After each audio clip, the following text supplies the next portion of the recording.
The dollar empire is quietly cracking, and almost nobody notices. Before we start, I want you to do something.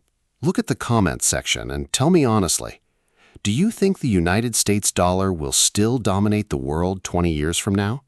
Or are we watching the beginning of a completely new financial era? Because what I am about to show you sounds unbelievable at first, but once you see the pattern, you cannot unsee it. And trust me, if this video gives you even one new perspective, hit like, save this video, and subscribe, because the next decade may completely reshape how money, power, and wealth work across the planet. Most people think global financial systems change dramatically, like one big collapse, one giant headline, one historic moment everyone remembers forever. But that is almost never how real transitions happen. Real transitions happen quietly, slowly, silently, in the background, long before ordinary people notice them. The Roman Empire did not collapse in a single day. The British Empire did not lose reserve currency dominance overnight. Even the 2008 financial crisis did not begin with panic. It started with tiny cracks nobody cared about. And right now, in 2026, the global monetary system may be entering one of those moments again. Because while most people are distracted by artificial intelligence, celebrity scandals, stock market rallies, and political drama, the financial infrastructure underneath the entire global economy is beginning to change, and almost nobody is talking about it. The most powerful financial advantage in human history. Most people hear the phrase global reserve currency and immediately tune out. It sounds technical, boring, like something discussed by economists in gray suits eating salad in Washington. But reserve currency status may actually be the single greatest economic advantage any country can possess. Because when your currency becomes the world's reserve currency, the entire world begins depending on your financial system. That means countries need your money to trade. They need your bonds to store reserves. They need your banking system to settle transactions. They need your financial infrastructure just to participate in the global economy. And for the United States, this arrangement created what many economists call an exorbitant privilege. But honestly, that phrase is way too soft. This was not a privilege. It was a financial superpower. For more than 70 years, the United States has effectively operated at the center of the global monetary universe, and that gave America three enormous advantages that most people never think about. Advantage number 1. America could borrow more cheaply than everyone else. Imagine running a country where the rest of the world is constantly forced to buy your debt. That is essentially what happened with the United States Treasury market. Because countries needed dollars for trade, they needed somewhere safe to store those dollars, and the largest, most liquid place to store them became U.S. Treasury bonds. This created endless demand for American debt, which meant the United States could borrow money more cheaply than almost any country in history. Think about how insane that is. The world worked, produced goods, manufactured products, extracted resources, generated labor, and then parked enormous portions of its savings inside the American financial system. That arrangement helped finance decades of American growth, military expansion, corporate dominance, and consumer spending. In many ways, the global economy became a machine that continuously recycled global capital back into the United States. Advantage number 2. America controlled the financial plumbing. Most people think global trade is simply countries exchanging goods, but underneath every international transaction sits a hidden layer most people never see: financial settlement infrastructure. If Brazil wanted to trade with China, even though neither country was American, the transaction often still passed through New York. Why? Because dollars were the global intermediary. That meant transactions touched U.S. regulated banks, U.S. legal systems, U.S. correspondent banking networks. And this gave Washington extraordinary influence over the global economy.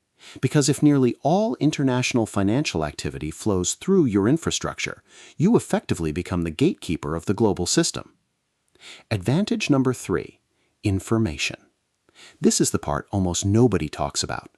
Money movement creates data. Trade routes create data. Cross-border settlements create data. And when those settlements pass through your system, you gain visibility into global economic activity. Who is buying? Who is selling? Who is shipping? Who is accumulating resources? Who is under financial stress? Financial infrastructure is not just about money, it is about intelligence. And for decades, the United States sat at the center of that network. So why is this beginning to change? Because every empire eventually pushes its advantage too far. History shows this repeatedly. Power creates dependence. Dependence creates leverage. Leverage eventually creates resistance. And that resistance is now emerging globally, not because countries suddenly hate the dollar, but because they no longer want total dependence on a system controlled by someone else. That distinction matters enormously, because the biggest threat to monopolies is not collapse, it is optionality. The moment alternatives appear, the monopoly weakens. And for the first time since World War II, alternatives are beginning to emerge. The first crack, the 2008 financial crisis. The 2008 crisis shook confidence globally. At first, money rushed into the dollar because investors panicked. But underneath the surface, central banks started asking dangerous questions. Questions they had never seriously considered before.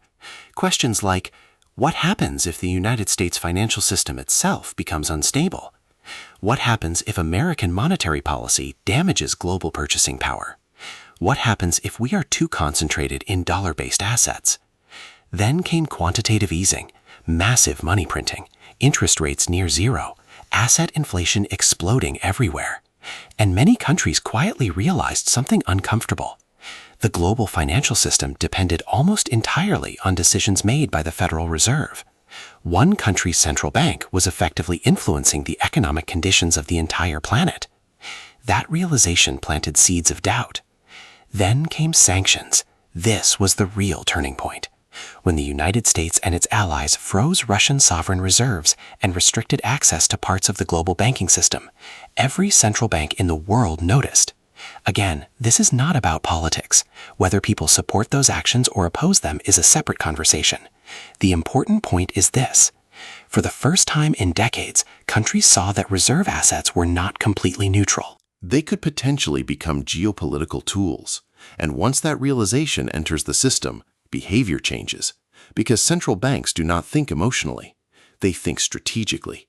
They think in decades.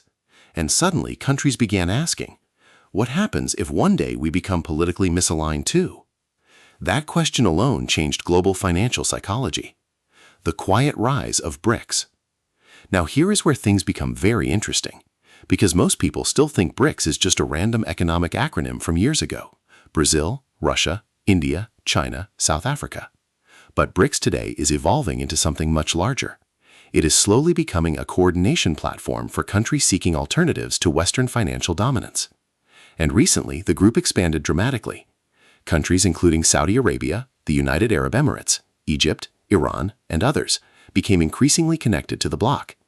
Collectively, these countries represent enormous populations, massive energy reserves, manufacturing power, commodity production, and growing trade networks. But the most important part is not the countries themselves, it is the infrastructure they are building together. Because power in finance is not just about currency, it is about rails, systems, settlement networks, clearing mechanisms, payment architecture. That is the real battlefield. Most people have never heard of the most important financial systems being built right now. And honestly, that should terrify you a little. Because some of the biggest shifts in global finance are happening almost completely outside mainstream discussion. One example is cross-border settlement systems designed specifically to reduce dependence on traditional dollar infrastructure. Another example is blockchain-based international payment rails. Another is bilateral trade settlement agreements that bypass the dollar entirely. Now, let me be very clear. None of these systems individually can replace the dollar tomorrow. That is not realistic. The dollar remains dominant for many reasons: liquidity, trust, military power, legal systems, deep capital markets, institutional stability. Replacing that is extraordinarily difficult. But again, that is not what is happening. The important change is something subtler. Countries no longer need complete dependence. They only need alternatives. Even partial alternatives weaken monopoly power. Gold is sending a massive signal. Now, this part is fascinating. Since 2022, central banks have been buying gold at the fastest pace seen in modern history. Why? Because gold is politically neutral. Gold cannot be sanctioned digitally. Gold does not depend on another country's liabilities. Gold exists outside the banking system, and historically, when trust in monetary systems begins fragmenting, gold demand rises. This does not necessarily mean a dollar collapse is coming tomorrow, but it does suggest something important. Countries increasingly want reserve assets that sit outside traditional geopolitical control structures. That trend matters enormously. Why most people still do not see the shift? Because the system still appears stable on the surface. The dollar still dominates trade. Treasuries still dominate reserves. Wall Street still dominates global capital markets. And transitions like this happen painfully slowly, until suddenly they do not. That is how historical monetary transitions work. The British pound did not lose dominance in one dramatic event. Its influence slowly eroded across decades. At first, nobody noticed. Then one day, everyone realized the world had already changed. The same thing may eventually happen with the dollar system, not through one giant collapse, but through gradual fragmentation. A little less dollar settlement here, a little more bilateral trade there, more gold reserves, more local currency agreements, more independent infrastructure. Over time, tiny shifts compound into structural change. The most important thing to understand, this is not really a story about currencies, it is a story about power. Because financial systems determine who controls liquidity, who controls trade, who controls sanctions, who controls global capital flows, who absorbs global demand. And for nearly a century, the United States sat at the center of that structure. Now, for the first time in generations, parts of the world are actively trying to build around it. Whether they succeed completely is another question. But the attempt itself is historically significant, because once alternatives exist, the psychology changes forever. What happens next? Honestly, nobody knows exactly how this plays out. Maybe the dollar remains dominant for another 50 years. Maybe we move toward a multipolar reserve system. Maybe digital settlement systems reshape global finance entirely. Maybe gold regains a larger role. Maybe none of these systems fully replace the current order, but collectively reduce its influence. The future probably looks less like one winner replacing another, and more like fragmentation. A world with multiple financial centers, multiple reserve assets, multiple settlement systems, multiple competing monetary blocks. And that would represent one of the largest structural economic changes of the modern era. Final thought. The biggest shifts in history rarely feel dramatic while they are happening. People living through historical turning points usually think life feels normal. That is the strange part about history. You only recognize the transition clearly after it already happened. And right now, we may be living through one of those moments again. Not necessarily the end of the dollar, but potentially the beginning of a world where the dollar no longer stands alone. And if that future arrives, the economic consequences will reach far beyond banks and governments. It will affect inflation, asset prices, global trade, interest rates, geopolitics, and ultimately, your life. So if this perspective changed how you think about money, power, and the future of the global economy, leave a comment with one word: multipolar. And subscribe, because history is moving faster than most people realize.